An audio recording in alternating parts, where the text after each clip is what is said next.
വിശപ്പില്ല എന്ന് പറയുന്നുണ്ടെങ്കിൽ അതിന്റെ പുറകിൽ ഒരൊറ്റ കാരണമായിരിക്കും, അദ്ദേഹത്തിന്റെ പോക്കറ്റിൽ കാശില്ല. അതാണ് അതിന്റെ വാസ്തവം. ഇത് അമ്മമാർക്ക് തിരുത്തി കൊടുക്കാൻ സാധിക്കണം. പല അമ്മമാരും ഇത് തിരുത്തി കൊടുക്കുന്നതിൽ പരാജയപ്പെട്ടിട്ടുണ്ട്. ഇത് പരാജയപ്പെടാൻ പാടില്ല.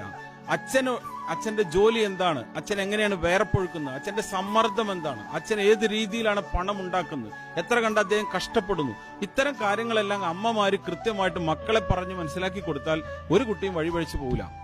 ഒരു കുട്ടിയും പണത്തിന്റെ വില അറിയാതെ വളരുകയില്ല. പല വീടുകളിലും കുട്ടികൾക്ക് പണത്തിന്റെ വില അറിയില്ല എന്നുള്ളതാണ് വാസ്തവം. അച്ഛന്മാർക്ക് വേറൊരു കുഴപ്പം കൂടി ഉണ്ട്.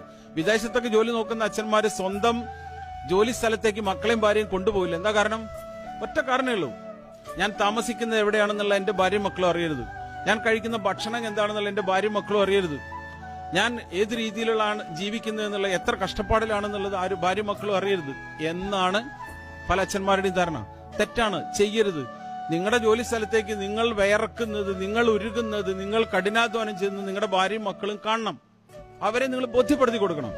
ബോധ്യപ്പെടുത്താൻ നിങ്ങൾക്ക് സാധിച്ചിട്ടില്ലെങ്കിൽ അവർക്ക് പണത്തിന്റെ, നിങ്ങൾ അയക്കുന്ന പണം എത്ര കൊടുത്താലും അവരെങ്ങനെ ചെലവഴിച്ചുകൊണ്ടിരിക്കും. അതേസമയം നിങ്ങൾ ഒരു തവണ അത് ബോധ്യപ്പെടുത്തിയാൽ, ഉരുകുന്നത് ഒരു തവണ നിങ്ങളുടെ ഭാര്യയും മക്കളും കണ്ടാൽ തീർച്ചയായിട്ടും അടുത്ത തവണ ATM ഒന്ന് പൈസ എടുത്ത് ഭാര്യ സ്വർണ്ണക്കടയിലേക്ക് ഓടില്ല. 4000 രൂപയുടെയും 8000 രൂപയുടെയും സാരി വേണമെന്ന് ഭാര്യ വാശി പിടിക്കില്ല. കുട്ടിയുടെ ബർത്ത്ഡേക്ക് 5000 രൂപയുടെ കേക്ക് മുറിക്കണമെന്ന് കുട്ടി പറയില്ല. ₹1 കുട്ടി ചെലവഴിക്കുന്നതിന് മുമ്പ് ആലോചിക്കും, ഇതെന്റെ അച്ഛന്റെ അധ്വാനമാണ്. അതിലൂടെ പണത്തിന്റെ മൂല്യം നമുക്ക് കുട്ടികളെയും വീട്ടിനെയും കൃത്യമായിട്ട് ബോധ്യപ്പെടുത്താനായിട്ട് സാധിക്കും. അപ്പൊ അതുകൊണ്ട് ഞാൻ രക്ഷിതാക്കളോട് പറയുന്ന ഈ ഒരൊറ്റ കാര്യമേ ഉള്ളൂ, അച്ഛന്റെ പോരാട്ടം എന്താണെന്നുള്ളത് വീട്ടിൽ അറിയിക്കണം. വീട്ടിൽ അറിയിക്കാതെ ആ ഒരു തെറ്റായ രീതിയിൽ നിങ്ങൾ ഒരു കാരണവശാലും മുന്നോട്ട് പോരുത്. നമ്മുടെ പോരാട്ടം എന്താണ്, അച്ഛന്റെ പോരാട്ടം എന്താണെന്ന് ഓരോ കുട്ടിയും അറിഞ്ഞ് തന്നെ വളരുന്നതായിരിക്കും ഉചിതം.